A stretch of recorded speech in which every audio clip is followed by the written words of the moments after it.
नमस्कार मंडळी, welcome back to my channel ज्याचं नाव आहे निकिता जाधव आर्ट। थंबनेलवरून तुम्हाला समजलंच असेल की व्हिडिओ नक्की कशाशी रिलेटेड आहे। तर ऑफकोर्स व्हिडिओ लेडीज स्पेशल आहे। आजकाल कस्टमाइज गोष्टींची खूप क्रेज चालू आहे, जसं की कस्टमाइज गिफ्ट किंवा कस्टमाइज होम डेकोर्स वगैरे। तर तसेच मी आज कस्टमाइज इयरिंग्सचा व्हिडिओ घेऊन आलेली आहे। अगदी फक्त आणि फक्त 10 रुपयांमध्ये बनणारे ते इयरिंग्स आहेत।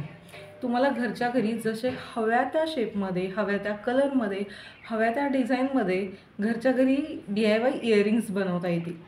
मी ते इयरिंग्स कसे बनवलेत ते पटकन पाहूया, पटकन व्हिडिओ स्टार्ट करूया। Let's get started.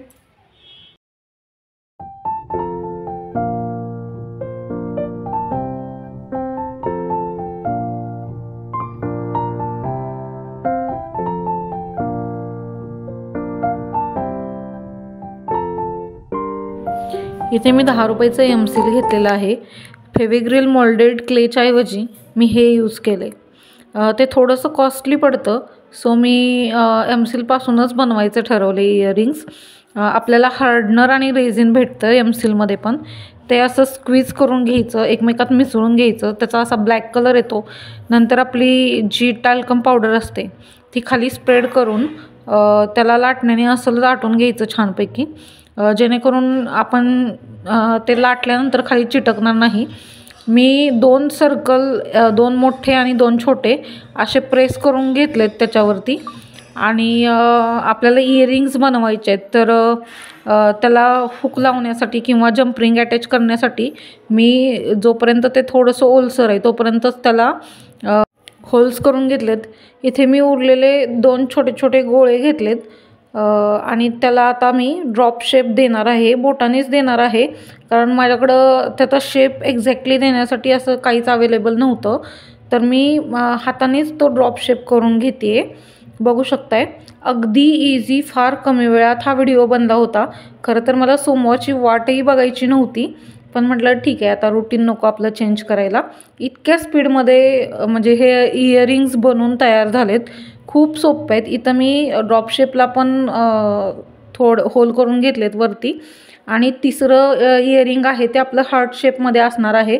तर मी आधी सर्कल प्रेस करून घेतला आणि नंतर कटरने त्याला हार्ट शेप द्यायचा प्रयत्न केला आणि नंतर बोटाने त्याला फिनिशिंग म्हणजे करून घेतलेलं आहे, जेणेकरून दोन्ही हार्ट एकसारखे दिसतील। इकडं बघू शकताय मी ऑलरेडी एक बनवून ठेवलं आहे। आणि माझ्याकडं जे इयरिंग हुक होतं किंवा रिंग म्हणतो ती आतमध्ये इन्सर्ट होईल एवढ्या आकाराचं मी त्याला होल करून घेतलेलं आहे दोन्हीवरती पण। आणि आता ह्याला मी व्हाईट कलरनी बेसकोट करून घेते।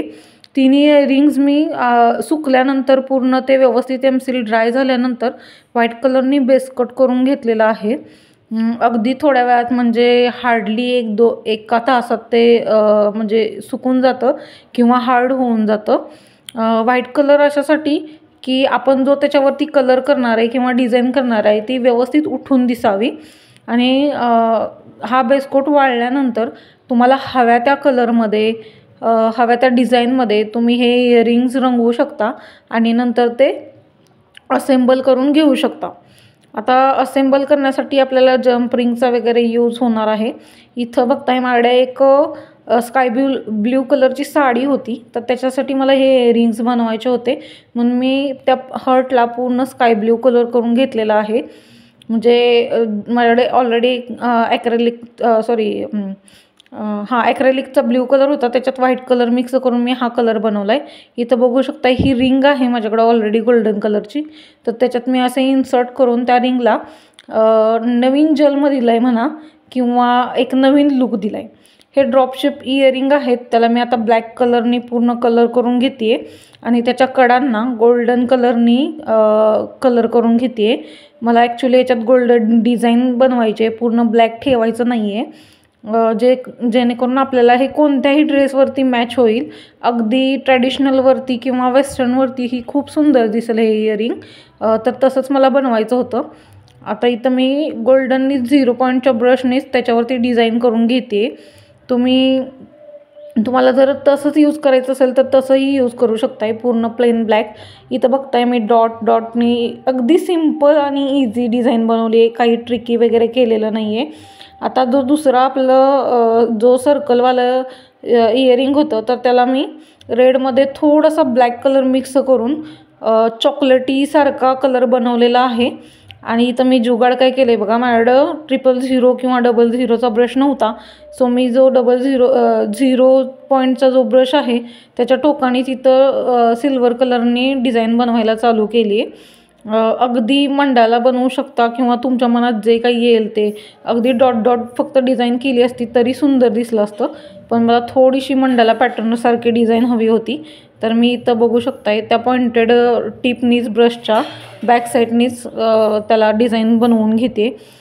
फार काही ट्रिकी न करता अगदी इझी आणि सोप्या पद्धतीनं मी इथं बनवायचा प्रयत्न केला आहे, जेणेकरून अगदी लहान मुलीही जरी हे बनवायचं म्हटलं, त्यांनी जरी इयरिंग्स बनवायचा ट्राय केला किंवा रिक्रिएट करायचा ट्राय केला तरी त्यांना जमावं.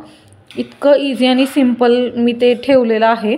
इथं मोठा सर्कल डिझाईन केल्यानंतर त्याला मॅच होणारा वरती जो छोटा सर्कल आपण लावणार आहे तो पण मी सेम डिझाईनमध्येच कलर करून घेतलेला आहे, डिझाईन करून घेतलेला आहे.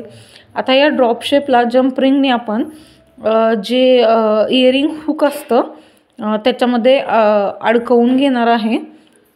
बघू शकता इथं तुम्ही जम्प रिंगमध्ये ते इयरिंग हुक अटॅच करायचं आहे फक्त, आणि त्याला काही वेगळं चिमटा वगैरे असण्याची गरज नाही आहे. अगदी इझी बोटानेही होऊन जातं हे. फार काही जास्त आपल्याला मटेरियल लागत नाही. घरच्या घरी अगदी मार्केटसारखे दिसणारे इयरिंग आपल्याला मिळतात बनवून. तुम्ही फायनल लुक बघू शकता. आता हे पाण्यात वगैरे वापरता यावं यासाठी मी याला नेल पेंट शायनरनी कोट करून घेते, जेणेकरून त्याला पाण्याचा वगैरे हात लागला तर ते खराब होऊ नये किंवा त्याचा कलर स्प्रेड होऊ नये आणि ते भरपूर काळ टिकावं. आता 10 रुपयामध्ये 3 इयरिंग्स होत आहेत. त्या एकदा जरी वापरल्या ना तरी पैसे फिटले म्हणून असं समजू शकतो आपण. पण तरी आपल्याला एखादी गोष्ट आवडली तर ती आपल्याला बऱ्याच वेळा वापरायची असते, तर ती व्यवस्थित राहावी म्हणून मी इथं नेल पेंट शायनरचा यूज करते.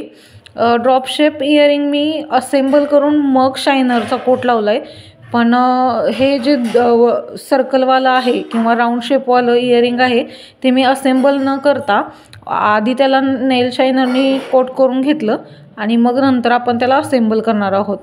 हे हार्ट शेपवालं पण मी आधी त्याच्यामध्ये इयरिंग लूप इन्सर्ट करून घेतलं आहे, म्हणजे मला ते कोट करताना इझी पडेल. बघू शकता इथं तुम्ही. आणि जेव्हा आपण त्याला नेल शायनरनी कोट करतो ना तर तेव्हा त्या इयरिंग्सला एक वेगळाच शाईन येते किंवा वेगळीच चकाकी येते.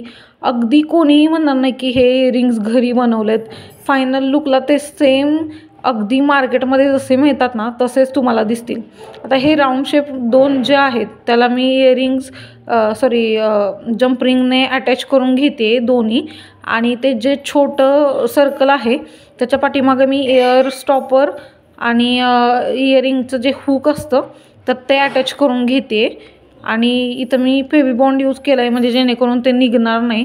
व्यवस्थित सुकल्यानंतर अगदी बराच काळ ते इयरिंग टिकावं. बघू शकता इथं तुम्ही इयरिंग्सचा फायनल लुक. तुम्ही हे इयरिंग घरच्या घरी रिक्रिएट करा आणि कसे वाटले मला कमेंट करून नक्की कळवा.